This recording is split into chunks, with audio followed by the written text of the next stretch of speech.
Out! Tough night for DeCastro. He thinks naked people tripping and trying to swim with alligators is just fine. Plus, he fails in having his hands brigade a subreddit.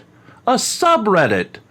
Carolina in Fort Worth tries to totally prove that she's innocent of all charges against her, despite her own video showing otherwise. More cray-cray no ways in Massachusetts. Plus, did our own tomfoolery impact the GoFundMe market? Say it isn't so!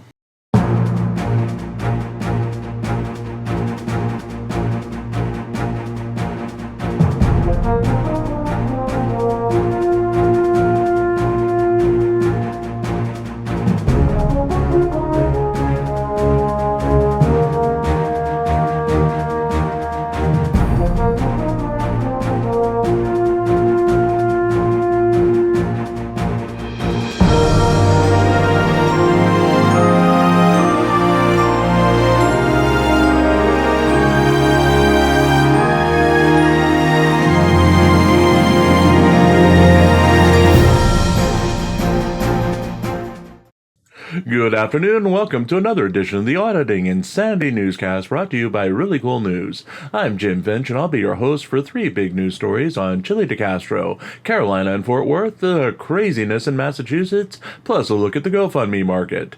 It's another rainy day as I look outside my window in north central Pennsylvania. Helen the cat is demanding Utz cheese balls, and I started the day by thinking getting 8 hours of sleep before trying to make sense out of Chille DeCastro would make a difference. Oh Lord, bad life choices and all that. We're in a mood today, folks. We're in a mood. Plus, can anyone tell me what's in the water in Massachusetts? All the crazies are out today, and they're all on Grant Smith Ellis's Twitter page. Woo howdy. On that note, we're going to put some clothes on and ask you to focus on GoFundMe. DeCastro wins the day. Jose Chille DeCastro notched up another win for Sunday in GoFundMe action as his Justice for All Legal Battle for Accountability Fund took in $100, beating out our $10 take by a 10x multiplier for the day. DeCastro's win obviously came as someone saw our Friday post with all of the URLs listed in it and clicked vigorously, giving DeCastro the $100 in a win that should totally be credited to us as we're technically the only one currently promoting any of these funds. We'll put it as a shared win, but we're not really keeping score, just here to outrage the few of his fans who frequent these columns, hitting with zingers like, "Do you want some wine with that cheese?" on days when we're bragging about our wins, or similar lines which never quite fit the proper insult for the proper column. If they read said column, that is. Most recent posters seem to come to comment just to comment, rather than watch the base video. Currently, the excuses are that my voice is the absolute worst, they'd rather take down the pants, and, of course, they'd rather be deaf than have to listen to another article. Then they comment on the next article. We're wondering why they came in the first place, as we offer about 4 minutes of content max per article, when they can waste the rest of the day listening to DeCastro's latest 4+ hour address to his masses. Almost 400 out of his 615,000 subscribers show up every day. 300 or so of those hang around to the end, and DeCastro, well, he doesn't have much to do anymore. He's literally exactly where he was last year, mindlessly promising what he'll do when he's governor of a state he hasn't picked and is only using it to push trifold sales or YouTube donations. There's literally nothing more to him these days as he grows wilder, gets older, and spirals out of control into what sounds like premature dementia each night, with the same lines repeated, the same gimmicks, the same prank calls, and the same 30 to 60 people who actually participate in his chats. I mean, yes, he does kick our ass every night with attendance and participation, but he has something like 614,500 more subscribers than we do, and we've only been doing the YouTubes on our own for about 3 months. Are we jealous? Sure. If we had the money he's pulling in each month from his YouTube views, we could probably put all the money back into promotions and campaigns and all sorts of wonderful things that would make the channel grow. But we'll never be a former Power Ranger, a former top executive in New York City,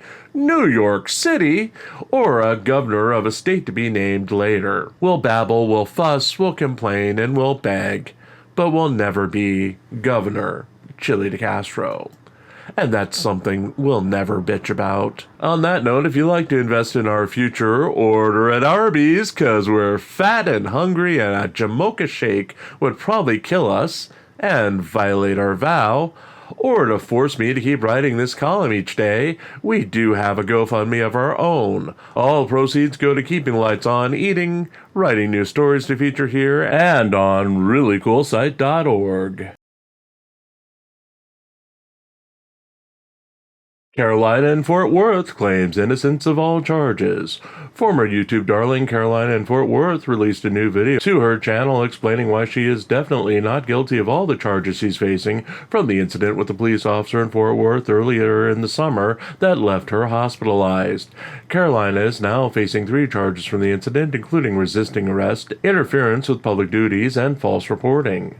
Going in order, Carolina claimed that BZ Watchdog told her to watch the shadows on a replay of the incident where she was arrested and ended up on the ground. He claimed the shadows are proof that the arresting officer used 2 hands on her one arm, causing her to flop around uncontrollably. For the second charge, Carolina said that even though she was ordered to leave the area by the officer and she refused, instead asking a question, it could not be interference in a crime scene as she didn't refuse to leave the area, as she claimed she didn't have time to leave the area, even though she refused to leave the area on camera. Finally, for the third charge, Carolina said that the officers would have had a hard time proving that her screaming of "fire, rape, help" was a false report, as the officers she screamed it at did not react to her screaming. Of the 3, this might be her best defense, as she was screaming it to get the attention of the officers and didn't seem to have the intent of knowingly reporting a false or baseless emergency that could cause an action from the emergency agency or put someone in fear or prevent them from occupying a building or vehicle. Carolina made headlines earlier in the summer as she entered a crime scene, thinking that it was simply police clearing a parking lot of illegally parked cars. Instead, it was the scene of a hit-and-run DUI incident where the suspect had fled on foot. The YouTuber walked through the crime scene, and while she wasn't stopped from entering by an officer working the scene, she walked through the crime scene attempting to approach 2 female officers to ask how they knew which cars were parked illegally. A male officer approached her and told her that she had to leave.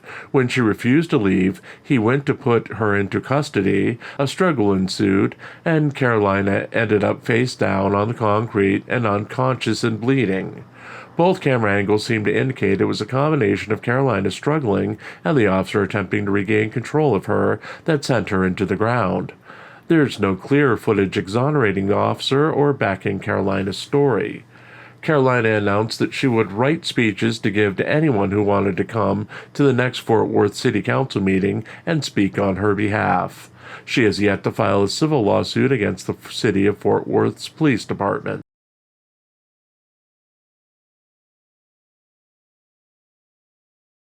Craziness in Massachusetts continues again.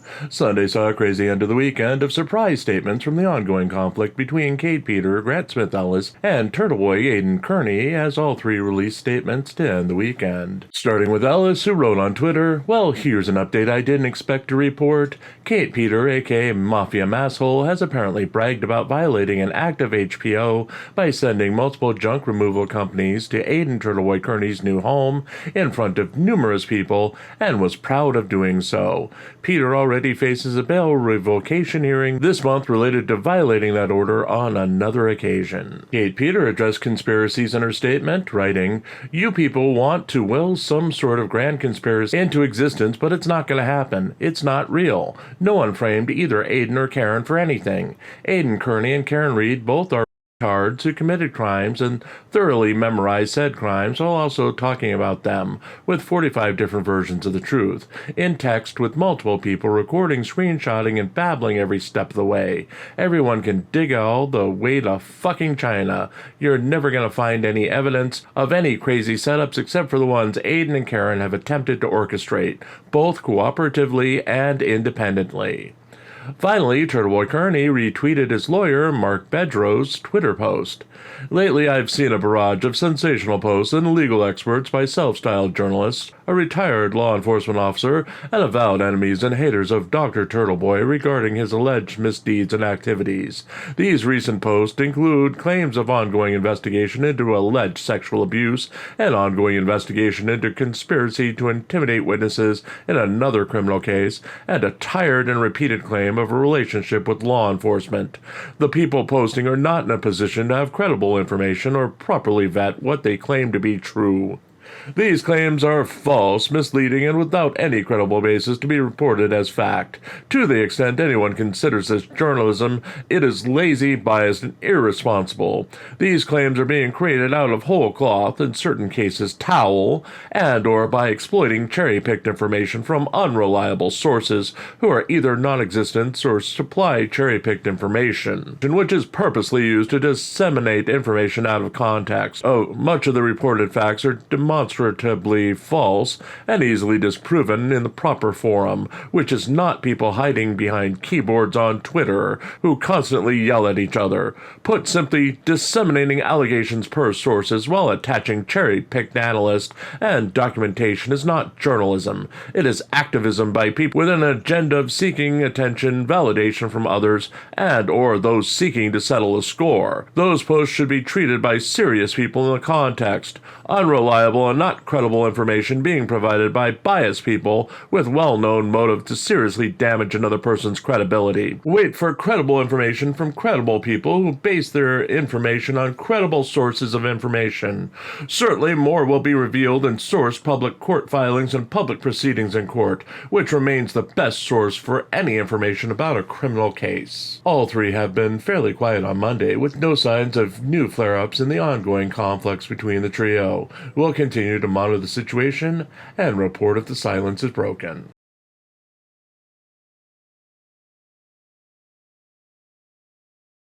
DeCastro fails at brigading again. If insanity is a sign of trying and failing multiple times without changing tactics and expecting a different result, then Chille DeCastro's mental health may be in question again, as he tried and failed to brigade a subreddit Sunday night and failed at brigading again. DeCastro was angered after apparently being banned by the Ask LE subreddit over the weekend, so he stopped Sunday night's live stream to send his viewers to spam a request for an interview between DeCastro and any law enforcement officer on the subreddit. The YouTuber demanded that 10 of his fans, armed with their own Reddit accounts, go to the subreddit to do his bidding, unaware that the moderators were apparently on duty for the area and banned everyone as soon as they began to brigade on behalf of the YouTube idol.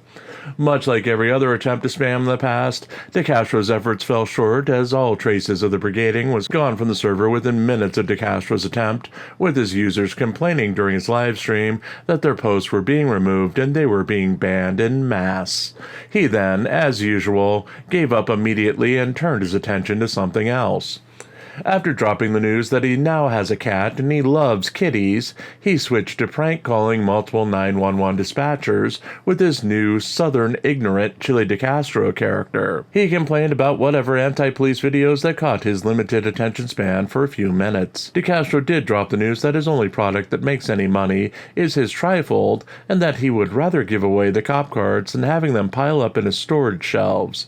He stated that he had 10,000 copies of the cards, and he was literally giving them away as no one was buying them. He said he would often grant requests for duplicates of the cards, giving over 10 away to those who requested them for free. Turning his attention to a final video of the night, DeCastro focused on a video of a naked, inebriated woman running around a state park in Silver Springs, Florida. The woman apparently attempting to swim in the alligator-infested lake before wandering around the park naked and confused. Upon arrival, the police attempted to question the woman, who then ran away from them after being detained. She was ultimately tased multiple times when she became aggressive with police and ignored their commands. DeCastro went into a full-throated defense of the woman's nudity, stating that no one should be offended by it as, according to a study he claimed was on the Your Brain on porn website. All males over the age of 12 have been exposed to hardcore porn and should be comfortable around nudity. He also questioned why police were questioning the woman, as she was not hurting anyone, and her confusion and strange actions, swimming with alligators, etc., were her choice and not a side effect of the drug she was taking. Ultimately, while the woman was charged with resisting arrest with violence, she also explained she thought she was in a dream and could have hurt herself or others while under the influence. DeCastro has promised to outlaw drug laws and laws prohibiting the operation of a vehicle while under the influence of drugs and alcohol when he becomes governor of an unnamed state in the future. The YouTuber brought his live stream to an end soon after promising to find the woman's information so he can help her file a lawsuit against the police, as he didn't hear the police announce that she had been arrested in the highly edited video. He is expected to hold another 4+ hour live stream later today.